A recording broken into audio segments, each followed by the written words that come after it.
I think it's a massive game psychologically for both of them because, as we know, it's the first of the 3 encounters, considering the first one in the Premier League got postponed.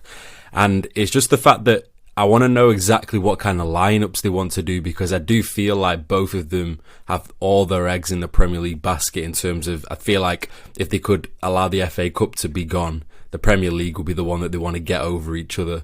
And I just think it's a great chance for both of them to just get a small psychological blow in this one because, like I mentioned, they've been talked about together all season and yet they've not even had a chance to face off with each other. So no one has a reference of how they're actually going to do.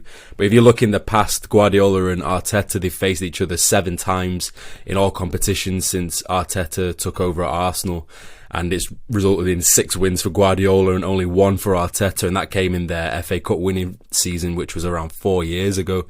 So it's been a long time since Arteta's managed to actually get one over his master, his teacher, his whatever you want to call it. And I think it adds a little bit of bite to their fixtures as well, because I think, I've always said it, I think Guardiola is going to be going for this campaign more than any other in a long time, just because of the simple fact that it is Mikel Arteta. He's the one that stood by him, next to him on the touchline constantly during those Premier League wins in the last 3, 4, 5 years.